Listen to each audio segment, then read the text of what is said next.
Yan, magluluto ang lola. Magluluto ng chicken. Dalawang chicken po to guys. Kaya lang, hindi siya gano'n, alanganin pa. Pinakakatay nung aking anak kasi, marami daw masyadong pakainin.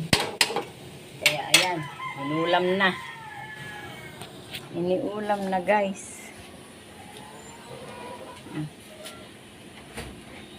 Iniulam na. Hindi pa.